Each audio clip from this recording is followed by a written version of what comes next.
الحمد لله رب العالمين والعاقبة للمتقين ولا عدوان إلا على الظالمين وأشهد أن لا إله إلا الله وحده ولي الصالحين وأشهد أن سيدنا ونبينا محمدًا عبده ورسوله الأمين وعلى آله وأصحابه الطيبين الطاهرين ومن تبعهم بإحسان إلى يوم الدين. أما بعد، معاشر الأحبة، أوصيكم ونفسي بتقوى الله جل وعلا والعمل في طاعته واجتناب نواهيه وما حرمه عليكم. معاشر الأحبة، khudbadan waxay ku saabsan tahay adduunyadan Rabbi baa abuuray subxaanahu wa tacaala, qaanuun buuna u dejiyay ku socoto. waqti dheerna horey bay u soo jirtay oo inaga horreeyey, waqti badan oo inaga dambeeyana waa jiri doontaa. xilli kooban baan kaga soo aadnay oon kaga jirnaa qaanuunkii rabbaaniga ee Rabbi dejiyey iyo aqdaartiisii intaan cirya dhul la abuurin uu qoray baa sidii u soconaysa. sunanka kowniga Ilaahay qadaray subxaanahu wa tacaala isma beddelaan, sidii ugu talagalay bay u socdaan. tusaalayow isu egood moodo waxa soo celcelinaya inuu isku sababo isku dhow yahayna way leeyihiin. insaanka marka la abuuro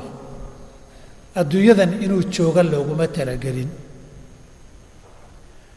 inuu nasasho buuxda ku nastana looguma talagelin. markaad dhalatay laga bilaabo ilaa markaad dhimanaysa laga gaaro, adduunyadu dhibaata ma horto. ilmaha markuu dhasho oohin buu ka bilaabaa, shaydaankaa dura buu yidhi nabigu calayhi salaatu wasalaam, oo jag ka siiya oohintaad maqlaysaan waayo. ciise iyo hooyadii baa ka badbaaday calayhim asalaatu wassalaam. ducadii ciise ayeydii imra'atu cimraanaana ilaahay kaga badbaadiyey. sidaasaa nabigeenna ka sugan sala allahu alay wasalam. marka u dambaysee dunida ka tegaysana xanuunka sakaraadka iyo dhibka uu leeyahay baad kaga tegi. inta u dhaxaysa qofka aadamuhu waa dhibu jooga iyo dhibu noolo wey. dhibku marna waa fududaadaa, marna waa kordhaa. inna maca alcusri yusran waxay tilmaamaysaa culayska dhib baa ka jira, fudaydna waa jira. dadka wuu u kala badan karaa, waqtiyadana wuu kala badan karaa, laakiin si guud qofka aadamahee dunidan ku nooli wax dhiba iyo culays ma waayo. ilaahay baa insaanka waan abuurnay nabtaliihi, annagoo imtixaanayna. imtixaankaasi meelo badan buu geli karaayo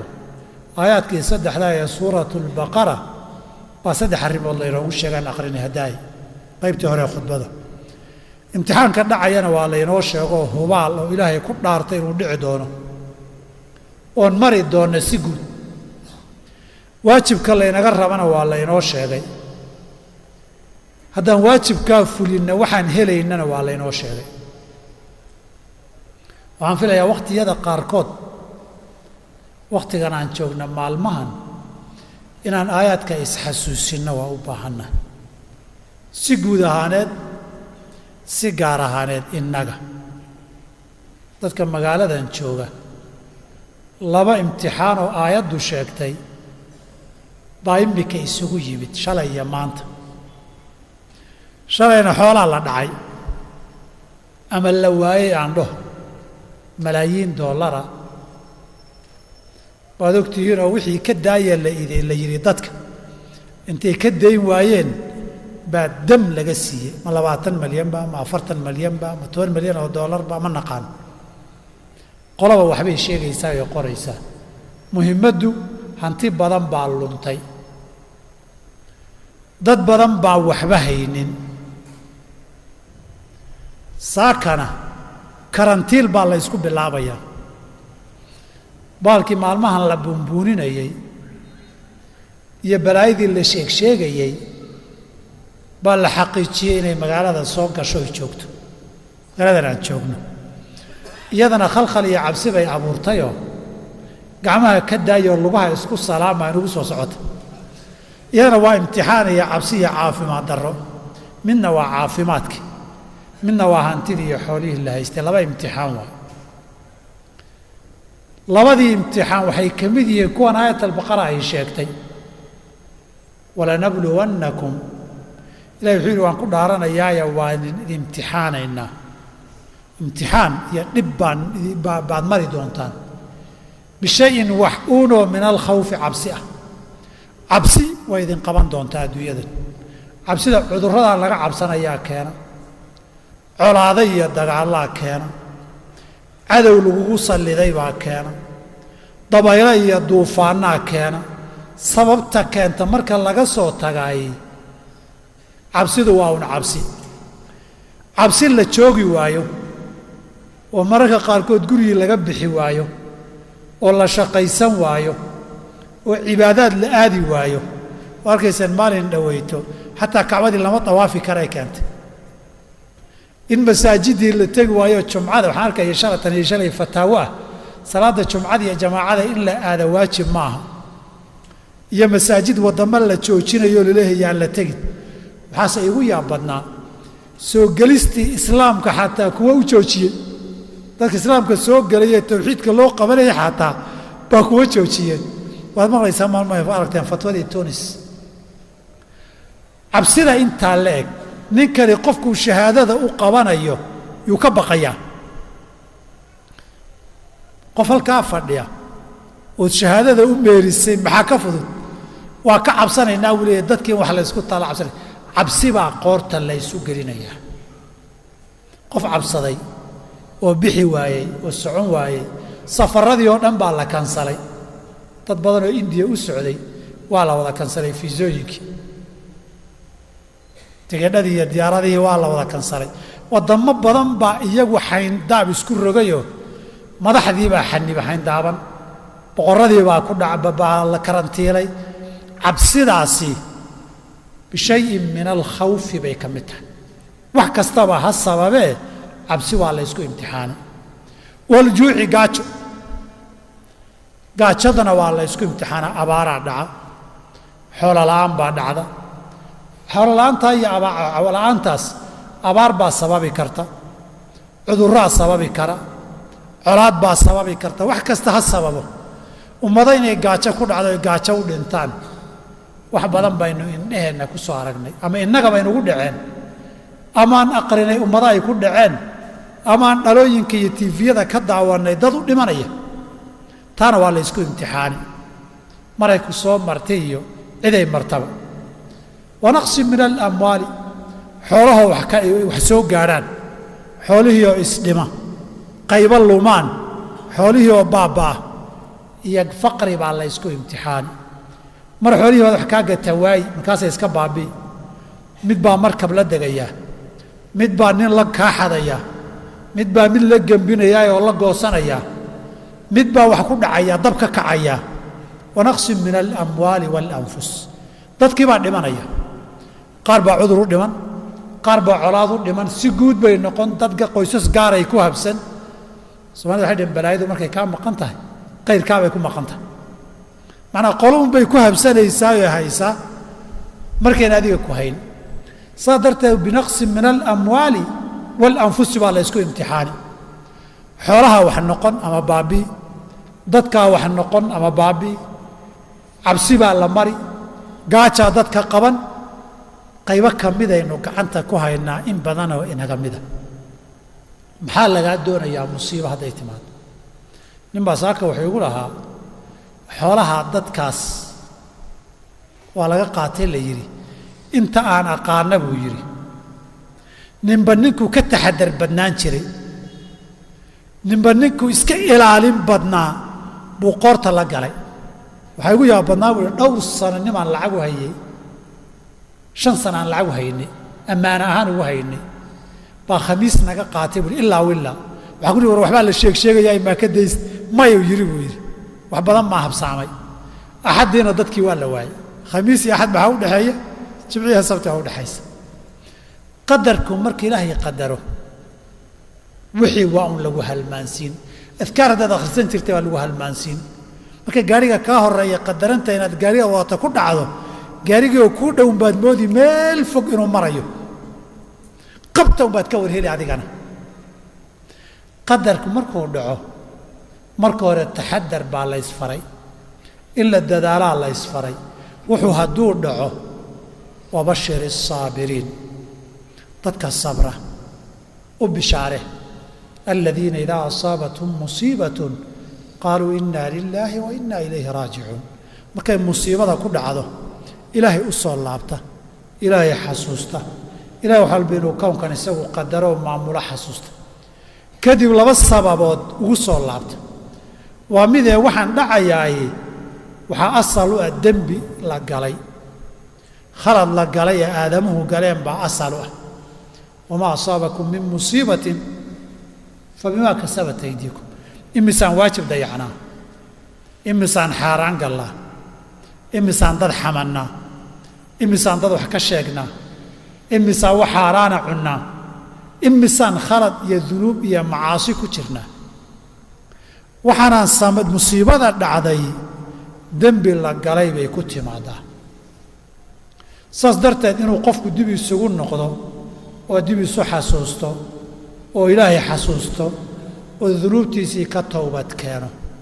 masaa'ibka dembi baa keena towba iyo alla u noqoshaana lagaga badbaadaa oo ama dembigeedii lagaga badbaadaa ama raadkeedii looga badbaadaa saad marka labaadii adduunyadan rabbi baa maamula adigu dadaashay wax isku tootoosisay wax fiican iyo maal iyo nabad raadi baad lahayd god baad ku dhacday yaxaas baad afka uga gashay maadan ogayn adduunyadan ilaahay baa wax walba og wax walbana qadaro oo maamula isagii inaad magan gasho ood isagii badbaado weydiisato ood isagii boogadhay weydiisato ood isagii ama intaaba inay kaaga ekaato oon intaa kadibba lagu sii raacanin aad ilaahay ugu soo laabatana wax laysaga baahan yahay wey saas darteed waxaa la inaga rabaa oo laynooga baahan yahay wixii dadaalah ee dabaqabasho ah ee wixii lumay raadintiisaana waa qadiyad towbada ilaahay in loo soo noqdo iyo masaa'ibta sabirkeedii inaan la halmaamin oon la halmaamin inna lillahi wa inna ilayhi raajicuun baa layna xasuusinayaa musiibada sabirkuna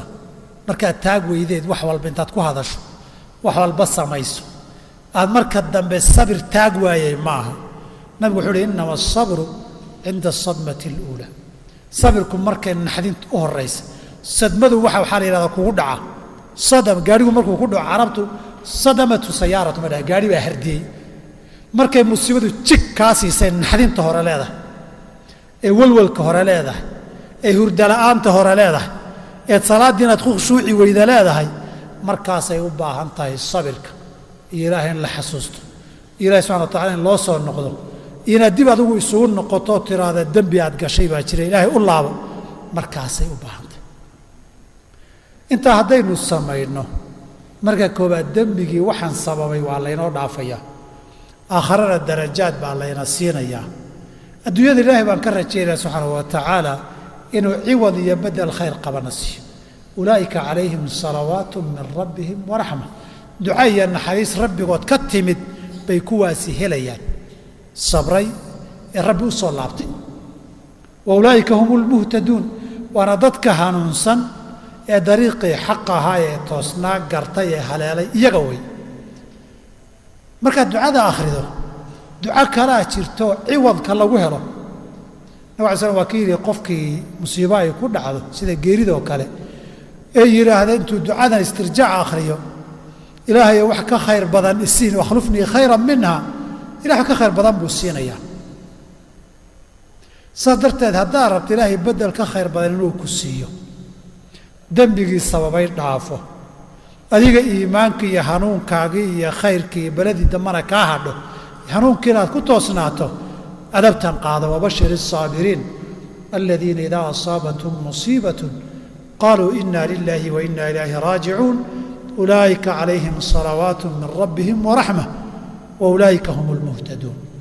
sidaa in sabirkii iyo deganaanshaheeda la yeeshaa la rabaa saas darteed baa geeriya musiibo markay timaaddo walwalka badan oohinta iyo hogay oo ba'ayda maryo la jeexjeexo iyo qaylada sharcigu u xaaraantinimay musiibo iyo qadar dhacay qaylo ma kor yeesho wixii dabaqabasho leh dariiq nadiifuu leeyahay laakiin adigu inaad ogaato adduunyadu ilaahay baa maamulo cidna suu raba uma socoto sidii ilaahay rabay u socotaa cidna wuxuu raba ma helo wixii ilaahay u ogolaaduu helaa hunguri wad ma arkay tiraahdaa Soomaalidu baalka hunguri la yiraahdo wad ma arko wadkiisa ma arko meeshuu dhadhamada ka raadinayo ku dhintaa adigu meeshan dhadhamaad ka raadinaysay wax ka badan ka doon baad lahayd laakiin waxaad haysatay bay kaa sahayatay dadaal kuuma yarayn laakiin qadar baa dhacay asbaabtiina aan toobada u noqonno amraad iyo cudurradana ilaahay toobadu ku qaadaa amwaashan khasaartayna waxna waxa ilaahay ku badbaadiyaa inta soo hadhayna ku barakeeya dembigana ku dhaafaa waa towbadiisa iyo u soo noqoshadiisa iyo masaa'ibku markay yimaadaan sabir in la yeesho ilaahay subxaanahu wa tacaala allah ina xifdiyo ina badbaadiyo ilaahay subxaanahu wa tacaala masaa'ibka xunxun iyo allah inaga ilaaliyo kuwii qixi ku dhaca ku sabrana allah inaga dhigo towbadeedana allah ina waafajiyo wixii inugu dhacayna ciwad iyo bedel khayr qaba allah inaga siiyo dadka iyo ummadaha hantidoodii luntayna ilaahay hantidoodiina ha u soo badbaadiyo wixii ka baxayna ilaahay bedel khayr qaba ha siiyo cudurrada iyo balada in ilaahay naga badbaadiyo nabigu ilaahay wuxuu ka magan geli jiray wasayi al-asqaam ilaahay cudurrada xunxun baan ka nabadgelayaa cudurrada xunxun allah inaga nabadgeliyo ummadana allah ka badbaadiyo khaatumadana allah inoo soobiyo waaqim as-salaah